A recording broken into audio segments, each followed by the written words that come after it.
Run it up, then run it back. Run it up, then run it back. Run it up, run it back. Run it up, then run it back. Happy Tuesday. Welcome to Run It Back. Oh, that's a background, that's Louie. a background, Lou. Now you guys are bullies. You're bullies. Actually, I'd like to argue that. Bullying would have been keeping the picture behind you and making fun of that. That would have been bullying. Lou, is that what Winnie... I gotta get my nail moved down a little bit. By the way, look. Is that what Winnie looks like? Be honest. I got my Winnie and Leroy sweater on. No, Winnie's my buddy. No Winnie slander today. Yay! Thanks you for just saying. my computer. You're such a sorry turd. about that. Ryan Make sure Russillo will be on the show later. I can't deal with him. You know, we do have some basketball from last night, but the first story is really a bit of a bummer, quite frankly. Kyrie Irving, as if it couldn't get worse in Dallas, it did. First quarter, a knee injury. Oh, God, really wow. It like that. It's a very surreal moment, by the way, because it looks like Kobe a little bit with the Achilles. Got his free throws afterwards, got a standing ovation, got MVP chance, and then came off the floor for good. That's not what you want to see, especially in Dallas at the moment. There are a lot of angry Mavericks fans for a variety of reasons still, and now they see this and they think, well, he had an increased workload because Luka's gone. What do you tell them right now, Chandler? That's not fair. The workload thing, he's going to have to be getting a lot of minutes, a lot of usage, obviously, with everything that's at stake right now. All their bigs basically out. Their roster is depleted. They're losing guys. Yeah.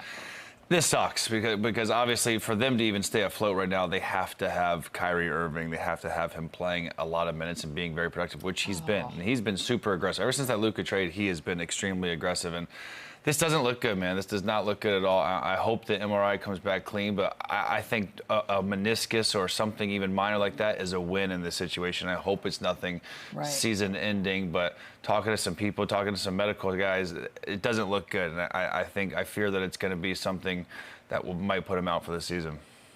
Lou, I don't even have words anymore at this point. It's like it can't get worse, and then it does each and every day. What did you think? Yeah, I can't agree more with Chandler. Like that's not cool. We can't blame everything on this LUKA trade. At some point, we're gonna have to move on, and we're gonna have to place responsibility where it deserves to be. This is basketball, and unfortunately, things like this happen. That's the nature of the game. Guys go down with injuries. Guys have to play extended minutes. Like, you know, Luka was out an extended period of time last year, and Kyrie Irving was playing. You know, this is the norm, especially when you're coming out of the All-Star break and everybody's trying to make that push to get into a solidified playoff spot. Like your star guys, you're going to want them on the floor and competing at a high level and playing a lot of minutes. So that has nothing to do with this trade. His workload was going to pick up regardless, being in the position that they were in. So wishing that this isn't a season-ending thing. I hope this is something that's temporary. He can get back on the floor and continue on with his career. I mean, look, he was averaging in the month of February more minutes than every Knicks starter, which is also, by the way, how we gauge now whether or not a guy is playing too many minutes or more minutes. And we don't know the severity of it yet. I'm sure we'll get word of that soon. Let's say he is out for an extended period of time, Lou. What's the plan now? What does Dallas do? They just got to get some better production from other guys. You know, you look last night, Dante Exum didn't have his best night. Spencer Dinwiddie didn't have his best night. You know, these are guys that are getting 12 to 14 shots at the basket a night. They're going to have that. So we talk about a workload, like a guy like a Spencer Dinwiddie, he's going to have to go up to 15, 20 shots a night and be that scoring punch that they need. He's probably going to get inserted into this starting lineup or one of the other guys, maybe Najee Marshall or somebody like that.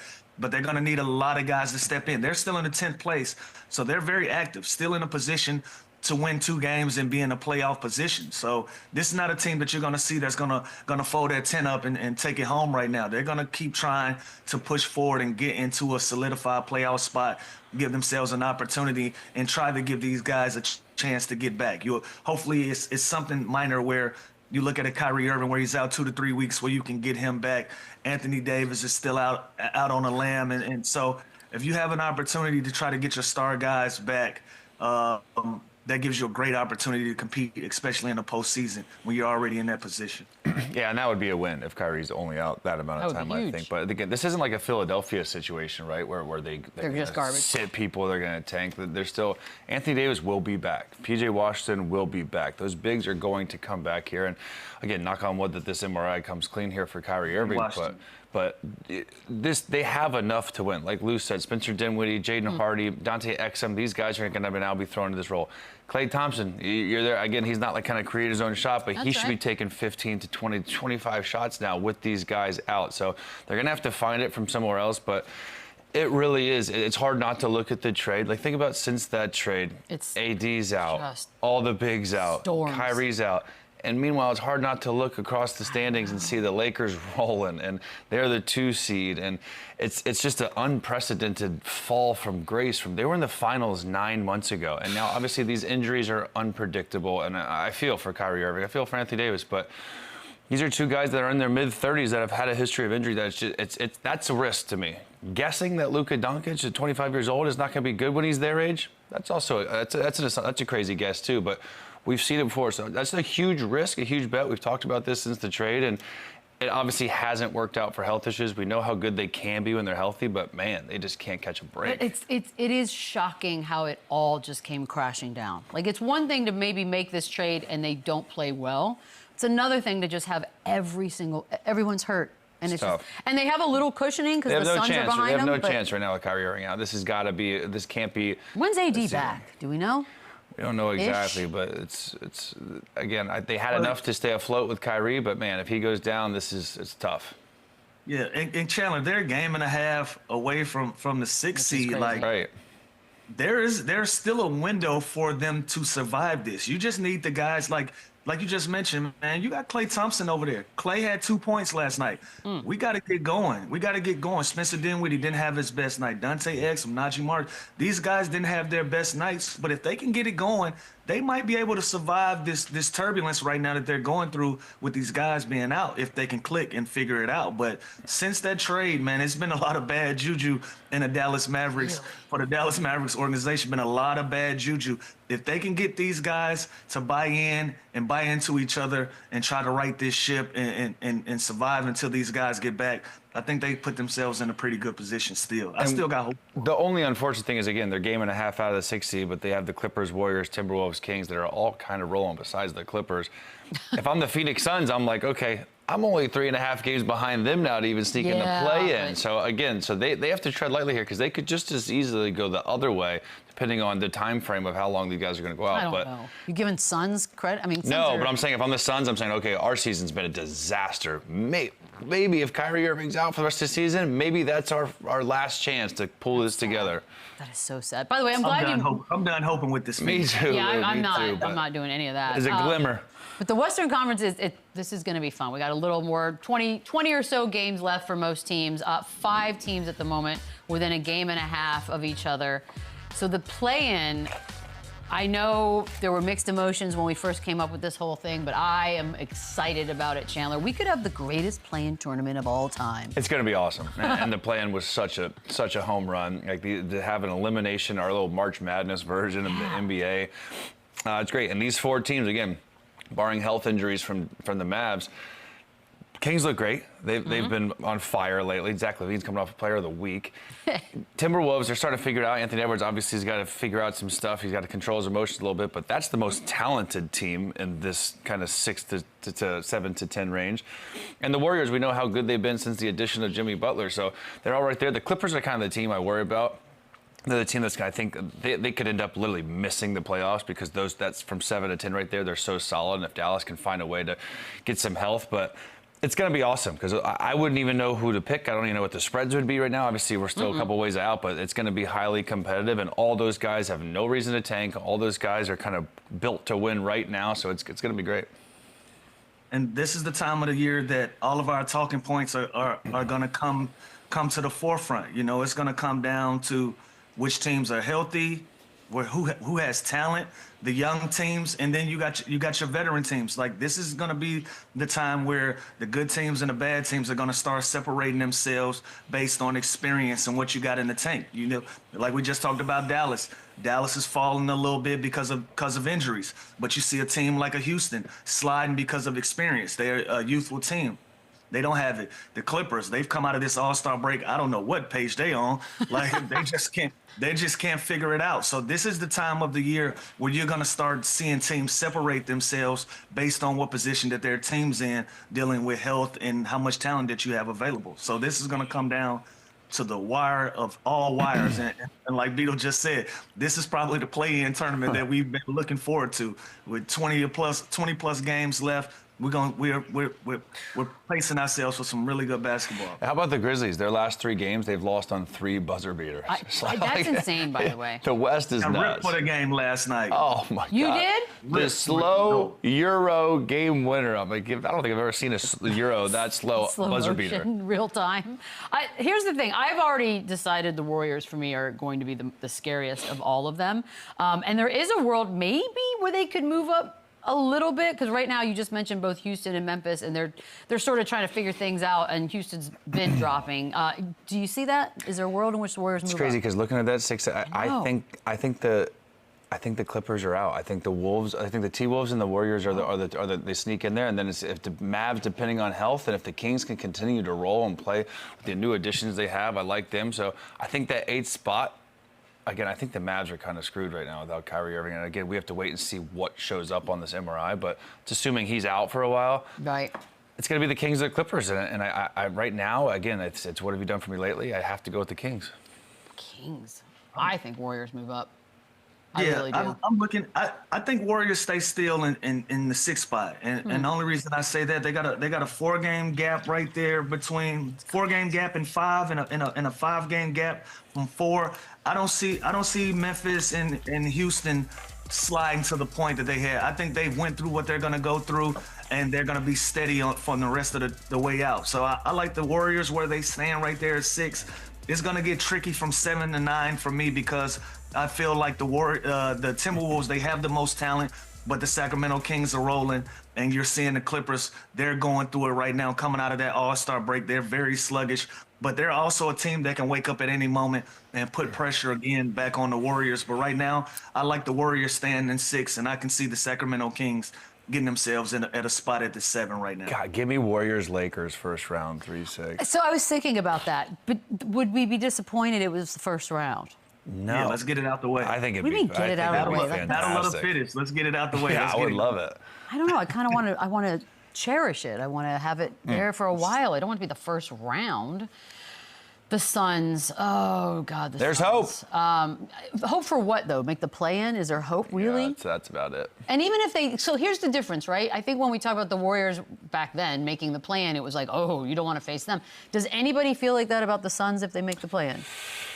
I think like hoopers like are a little okay. I still got to guard Kevin Durant, right? I still got to guard Devin Booker. Like they're still a dangerous team on paper, which I think is why that we're still even talking about them, right? It's why we're still shocked, why we're still surprised. They're the 11th seed right now. You know what? I guess the Sixers are the 11th seed in the East, but basically the Nets could be the 11th seed right now. We're not talking about them. It's because they are not supposed to be good. They're not supposed to be this bad, and they have Hall of Fame players on their team that you just think can just turn it on at any minute. But man, it was very humbling watching them from Austin.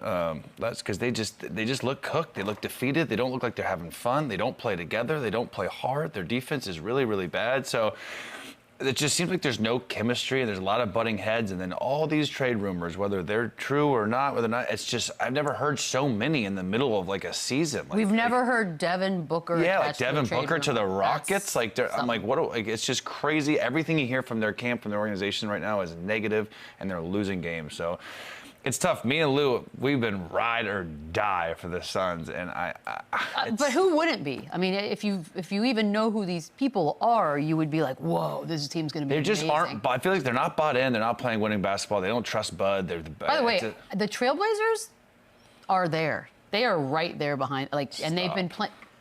Dude, but you can they've been playing well. They're 4 games out of the plan. But at least they're playing decent basketball, right? Like at least they're competing. Like for 2 seasons now. Yeah, shout out to Big Shot. Shout out. But for 2 seasons now, Chandler and I have been on this wave with the Phoenix Suns, and I'm out. I'm done with it because at this point, yeah, like we're talking Blazers. They're so bad.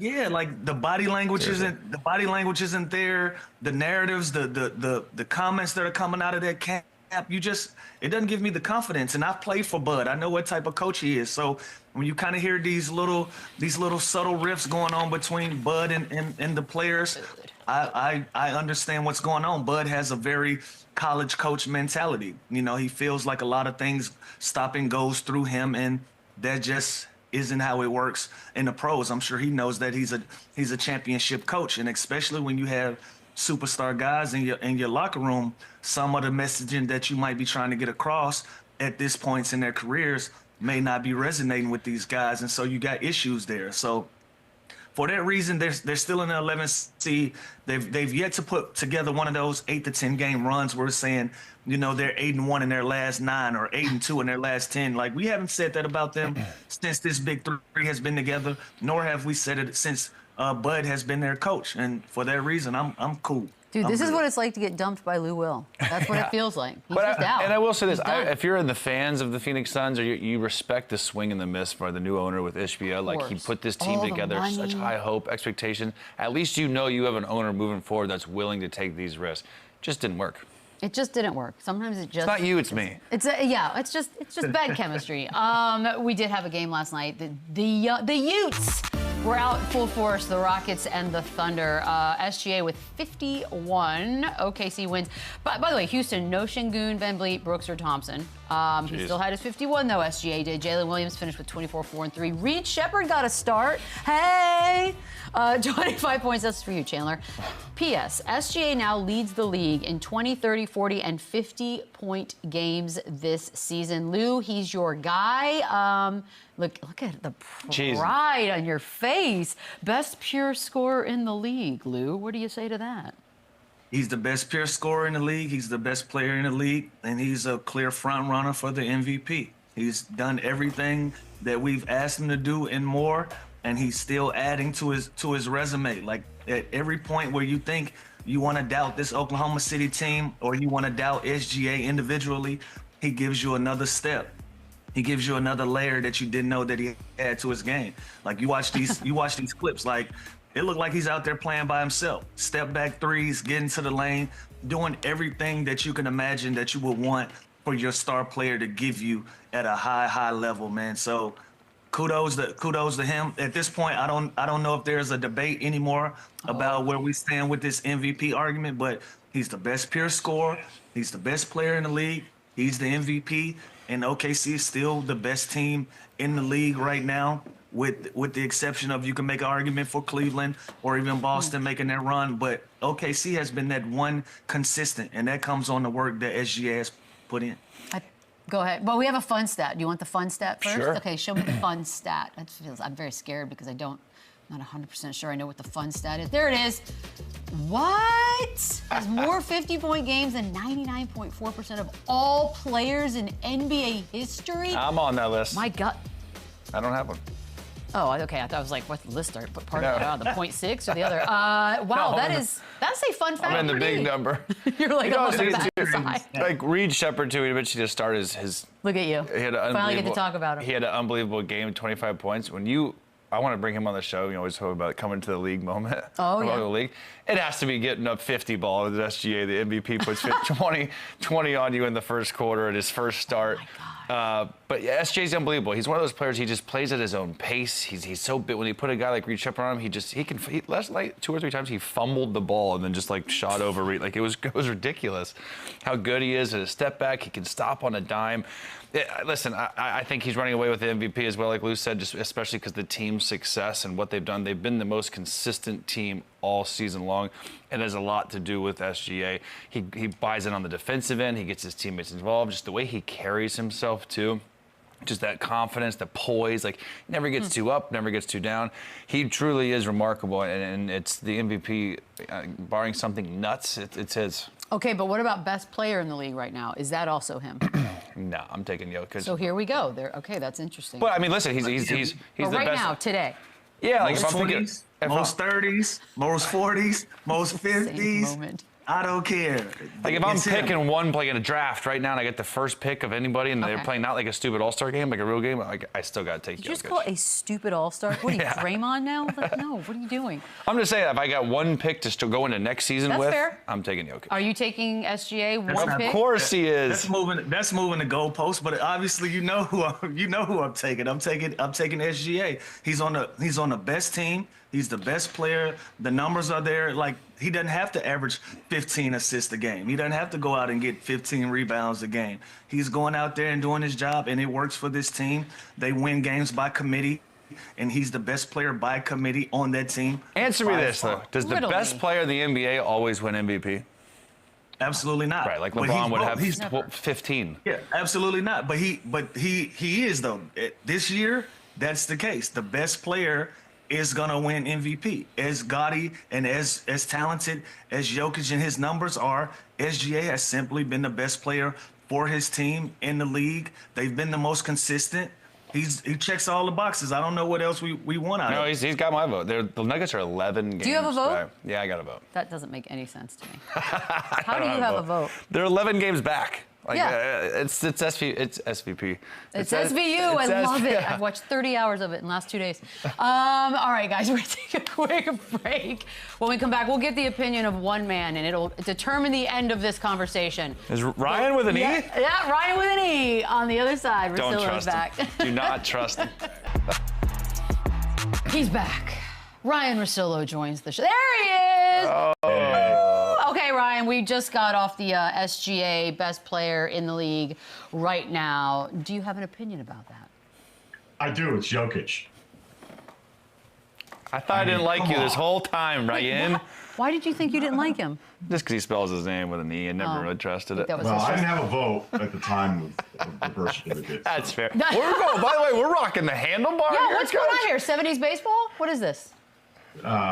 Pitchers and catchers. Yeah. That's Right. you know what? I love it. Very like, it look like a Lou pirate. Lou has this look on his face. He's like, Oh, he's been ride or die, SGA. But by the way, he's going to win MVP. He's great, but like best Rook. player. Come on. Well, yeah, Best what do you player want me now? to do?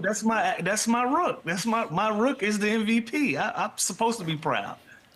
That's fair. no, man, I get it. I mean, when you're this great as he is, and then it's like, okay, now let me make the argument against him, which, you know, it almost feels nasty with some of these dudes that are this great. But I think whenever you're comparing some of the high volume scorers to somebody like Jokic, it's kind of not recognizing how Jokic sees the game. Like, that Lakers loss was brilliant defense. They spaced it perfectly. They ignored the people they wanted to ignore. They absolutely just stacked the paint against him. But he took 5 shots through 3 quarters. Now, you could argue, hey, Jokic can't have that happen, and I would doubt he would let that happen to him again. But I just think he sees the game in such a different way. Like, there's one year I think he wins MVP where I think he took like 14 shots a game. It's crazy. So he's just not going to. I'm sure he could score way more if he wanted to. I just don't know that he has that in him the way some of the other #1 options do. Yeah. He's a play smarter, not harder guy, is what I'm hearing right now. That's his problem. I knew that. I mean, look, I was kind of setting myself up. We did a thing, Ryan, was like, would Jokic average 37 points, 17 rebounds, or 15 assists? What do you think would be the most likely? I said the 15 assists because he can almost just take 3 or 4 shots now less and do that already.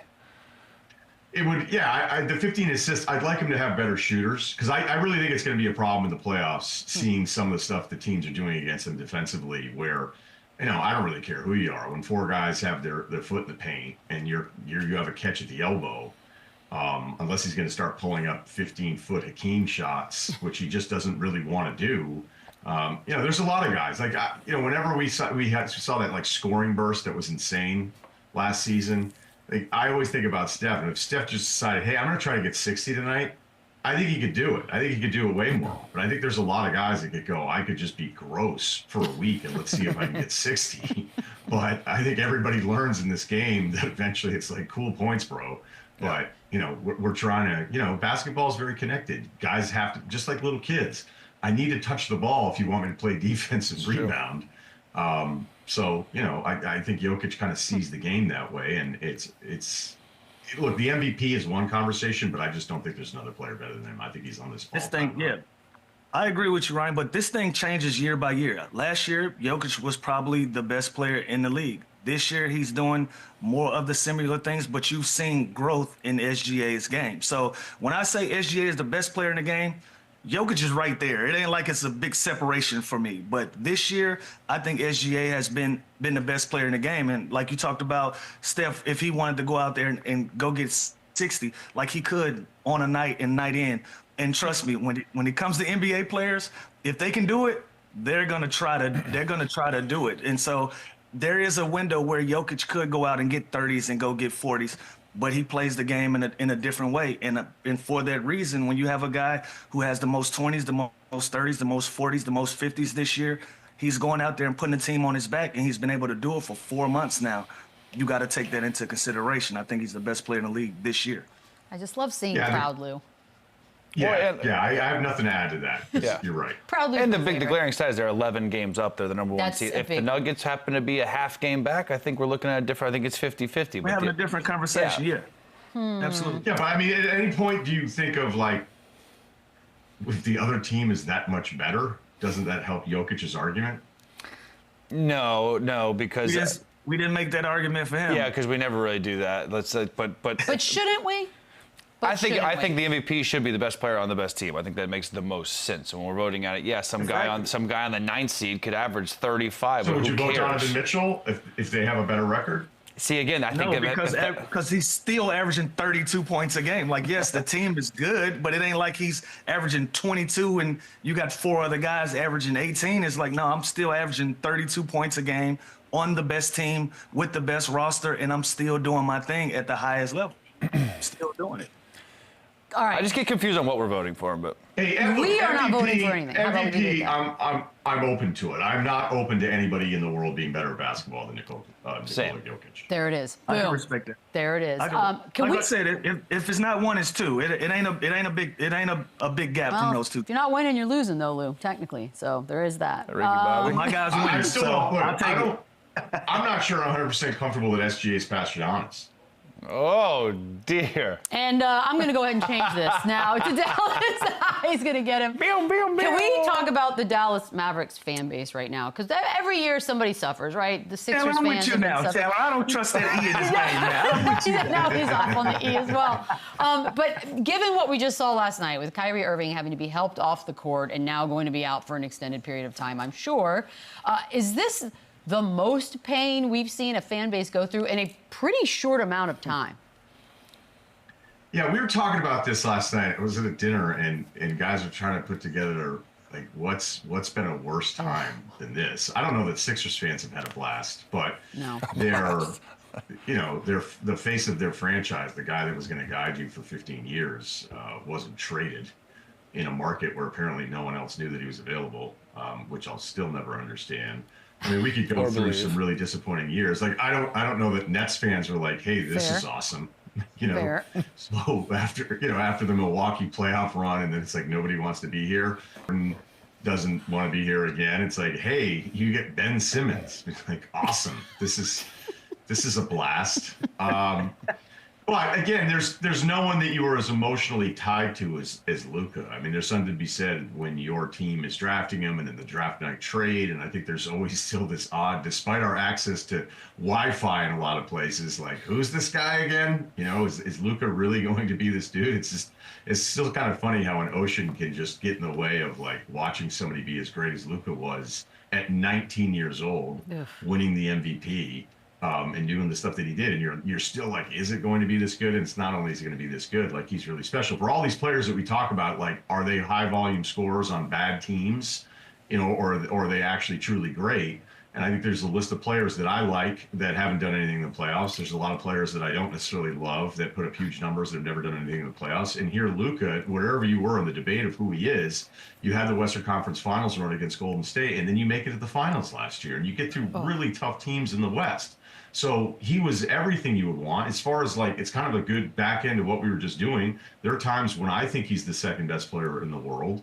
He hasn't even shot it well yet with the Lakers, but you can see his confidence, his comfort coming back. And the thing for the Mavs, not only last night and AD getting hurt immediately, but the Lakers thing went from maybe it's a franchise reset and they're ceiling for 25 as they don't really know what their roster is going to be like. They don't have every component in place for the 25 run. Now that they're playing this great defense, you're looking at it being like, imagine if Mavs fans have to watch the Lakers go on like some deep playoff run with this Which dude. it looks when like. Right, because what they're doing defensively, I did not expect to happen, and they're off the charts right now for about a month. Who could have expected? I don't care. I don't even think JJ Redick could have expected What hurts this. more, Ryan? The Mavs literally missing the playoffs, or the Lakers winning a championship? Winning a championship. Definitely LUKA winning a championship. You were just in the finals last season. I understand what you're saying. I'm supposed to think, but like they're already so defeated. Okay, like if I'm dumped and I'm bummed out, great. But if she marries like Ryan Gosling the next George day. Clooney. yeah, Gosling would be. Well, I like him so much. I'd be like, well, whatever. I wouldn't be mad, Tell but me someone I'd you be, hate, but that's I'd be awesome. so sick and jealous. It'd be a disaster. Yeah, I'm only thinking of like guys like John Hamm seems like a good hang, but I'd be like, oh man, like this is never gonna work out. Yeah, and she's better off probably. She's better off. Probably. Who knows though? Actors are fickle. Yeah, true. Yeah, maybe we don't use actors. You know what? That's fair, Ryan. That's a good comeback. We don't use actors. Don't use Liars. athletes Yeah. either. Oh God, what's left? Doctors? Yeah, that wasn't even on the table. Got a dentist? Dentists and doctors. And Ryan, when we talk about LUKA, we know about the leaks coming out, and you mentioned you didn't care if he walked down the court smoking a cigarette as the game is going on. You just don't trade a LUKA in his prime. Where do we go from here if you're the Mavericks? How do they heal this pain? How do they heal this? Well, I would think raising season ticket prices 8% a couple weeks later is probably not the move. I remember when the Red Sox would do it, they would do it like the Friday before Christmas. And then everybody like, oh, what's going on? So I think the PR people could have been a little smarter about that thing. I think it's pretty clear. I've always talked about this new owner syndrome, that whenever you look at the track record of ownership change in the NBA, those first 12 to 18 months, it's when they make their biggest mistake. And even having said that, it's never been anything like this. Like you just can't fathom that someone to sit in a room and go, yeah, this makes sense. Yeah. Like whatever your issues were with him, with his conditioning, the timeliness of this being during this calf injury where he missed 2 months. I mean, there's a more aggressive version of what I was going to say, Lou, about the cigarettes. Like there's some other stuff LUKA could have done if I were running the team where I'd be like, I don't know, man. Like, I can overlook that. That's a fact. They're in the finals. They're in the finals. Who cares? It's a hell of a gamble. Yeah, if you're worried about this guy drinking, having a beer, and smoking some hookah from time to time, you don't want to know about what's going on with grown men in professional sports if that's rattling your cage. But that's another story. On the flip side of that, it seems like LUKA has given LeBron a drink out of the fountain of youth. He looks seamless, like they're rolling. What do you think about Bron being the ultimate energy guy to LUKA being the best player and he's being energized? What do you think about that matchup? It's great for LeBron. When I would watch them before on offense, and I think just as an aside, like when I was looking at some of the minute dispersal stuff, like in November, they're in the 20s defensively. Well, they replaced 30 minutes of D'Angelo Russell. They replaced another 20 minutes of Cam Reddish out there, and Dalton Knecht was shooting it better, so he was playing more. It was like 25 minutes. So now you're talking about like 70-plus minutes of guys defensively that are just not part of the rotation, even though Dalton's still on the team with the weird trade part of it. So like that's been something that's happened on the perimeter that I'm like, man, all right, so I guess they're going to be this good defensively. I'm still not sure about it in the playoffs part of it. But to the offense and to Lou's point about LeBron, like I think LeBron needs somebody that can carry the load, certainly during the regular season here, because there are a lot of times on offense where it's D'Angelo Russell just freestyling out there, and you're like, all right, you're waiting for the screen, and everything kind of stops, and you're like bent over at the three-point line, and you're waiting, and like even when he was pretty good off of the screen, it just, everything would kind of stop. And then I would see LeBron running point, And I'm like, those look like the best possessions, which still would make sense because of how brilliant of a player he is. But it's like, could LeBron really bring up the ball? Like, can he bring it up 35, 37 minutes a night and initiate your offense? Like, that's asking a lot as this guy continues to be a superhero here. So I thought they would have Reeves initiate a lot of this stuff. And now they have the option of LUKA taking that burden because he's one of the best players in the league with all this stuff. Look, these guys, LUKA's not even shooting it well. Those three guys are terrific scorers. Like, Reeves really is, I think, maybe a level above the way he's appreciated now that he's in the shadows of these stars. They're all going to live at the free throw line. So LUKA initiating the offense and LeBron playing off of it, during LeBron's prime, I'm like, that's a waste of LeBron possessions. But now I think it's perfect because they're huge attacking players. There's also something happening in this league when they did this shift with the way it was officiated about a year ago. You know, all the unintended consequences, you know, officiating the game is a moving target that you're never perfectly going to hit. But bigger players that are drivers are getting away with murder in this game. Like, you can just barrel into guys and nobody's flopping as much anymore. And so, like, guys like LUKA and LeBron and on these big drives, I think we see it with Cade, I think we see it with Tatum. I mean, it's a massive advantage because LUKA does not drive to avoid. LUKA drives to contact, and then you're just in jail at the rim. And I think it's actually maybe the single best offensive option in the league. If I had, hey, the ball, one possession, get me something I like with his passing, I think it's the most dangerous offensive possession in basketball. I have realized that, especially guys just getting downhill, and the offensive player is creating more contact than ever, and they're letting them play, and they're letting them. I'm expecting PJ Washington to have like a warrant waiting for him the next arena he shows up to. So, Ryan, let me ask you this. I think what the LUKA trade did for a lot of players, too, is put everyone on notice. It kind of made everybody, I think, outside Wemby and maybe JOKIC and SGA possibly, no one's untradeable. So now you hear all these rumors about all these players. LaMelo Ball, he's a guy that puts up great numbers on a bad team. You hear him in the talks about, you know, teams seeking interest on him. Is this something that the Hornets should entertain like this summer? Is this like, or that, would that just, what can you get for a guy like LaMelo Ball? Like, what's his value? His value is probably a little bit lower than 13-year-olds would think. Thank you. I didn't want to say it, Ryan. He is incredibly talented. You know, his start again at his size. Like, when you see him when it's nice, you're like, man. And then, you know, look, he can see over the top everybody because of all of his size. But Charlotte is kind of in this Atlanta Hawks thing where you have this franchise guy, you have a local attraction. I've heard it enough. I'm shocked at how often Trey has defended to me because I'm like, look, you know, at least with Trey, he's won some big games and he's not afraid of the moment, so I'll give him that. But I look at some of the LaMelo numbers, like he's at 41% overall this season, and he takes the most shots per game in the NBA. If you look at his field goal attempts per 36 minutes, I looked this up, so I don't know if it's changed a little bit, but a couple weeks ago I looked it up.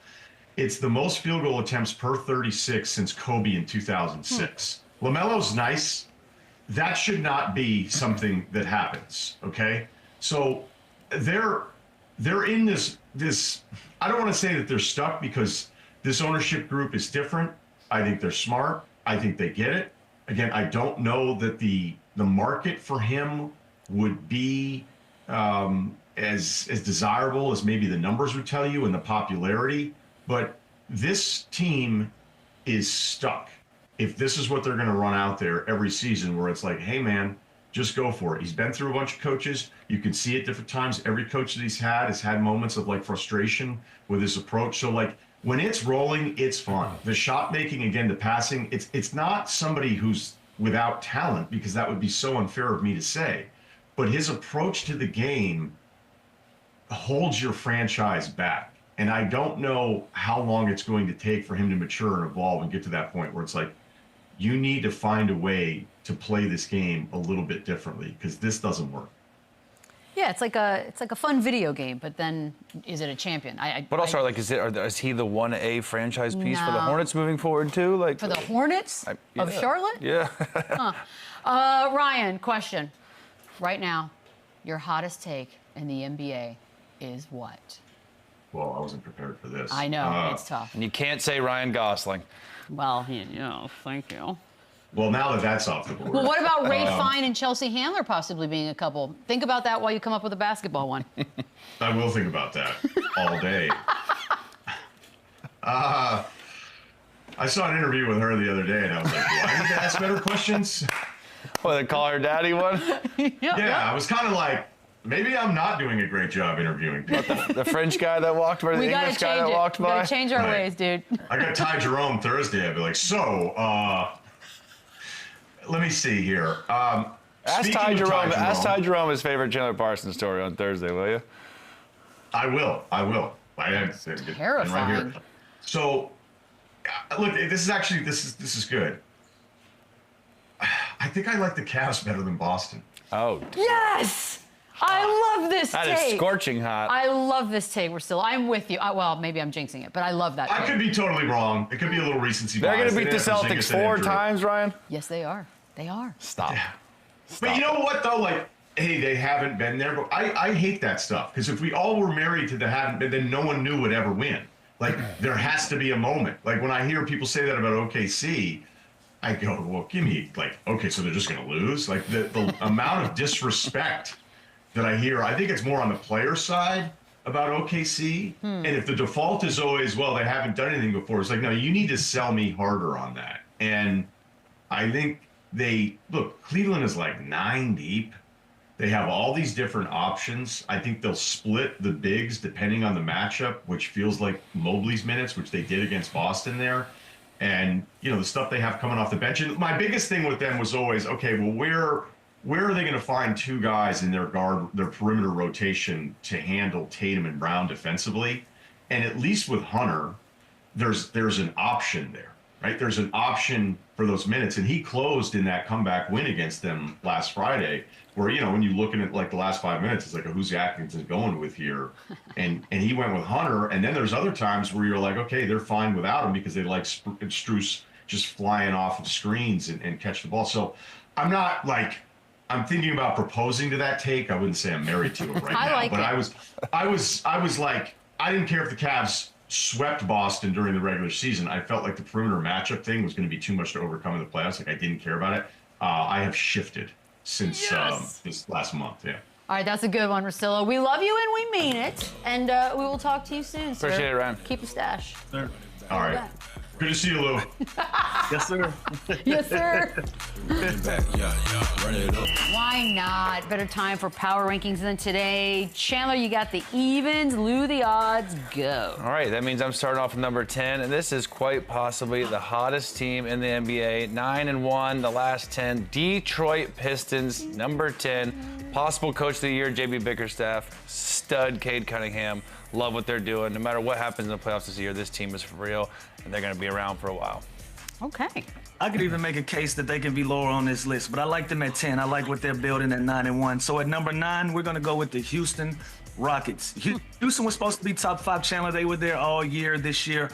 A little slippage, some of that inexperience in youth is starting to come out. I need them to refocus and get back going with basketball. So at number 9, I got the Houston Rockets. I love it. Number 8, we all know how much better they've been playing with the addition of Jimmy Butler. They got Kuminga now coming back. They kept their core at the deadline. I think they're the big winners of the deadline. They're going to continue to be one of the better defensive teams. They're going to be a mismatched nightmare for teams in the playoffs. Steph Curry's coming off a big-time game in Orlando. I like the Golden State Warriors at number 8. I like it. I'm vibing with that. At number 7, we like the New York Knicks. New York Knicks landed themselves at number 7. They can't compete with the top 2 teams, man. They struggle with Boston. They struggle with Cleveland. We've been on record and talking about what they've been able to, how they've competed against those teams. So for that, you got to factor in the Western Conference, got to factor in the East. That lands New York at number 7 on the power ranking. Number 6, another weird one, is the Memphis Grizzlies, and I think it's because the start that they had was so good. When they're healthy, they're unbelievable. They're 3-7 in their last 10. They've lost the last 3 games on their buzzer beaters, but Jaren Jackson continues to defend. Desmond Bane had a big game last night. They got to get Ja more consistent, but they're deep. They're getting a lot from their rookies and Wells and Edey, so I like them there. I think they could be a little lower towards the list, to be honest with you, but I think 6 is pretty solid for them right now. They just got to pick it up, and they've had some heartbreak the last 3. Pistons look like they could have definitely been moved up, Lou. Go on. Yeah, now that we're running through the list, I could have seen the Pistons probably landing around that 6 or 7 where New York and Memphis is, but they got another shot at it. We'll do this again soon. At number 5, we like the Denver Nuggets.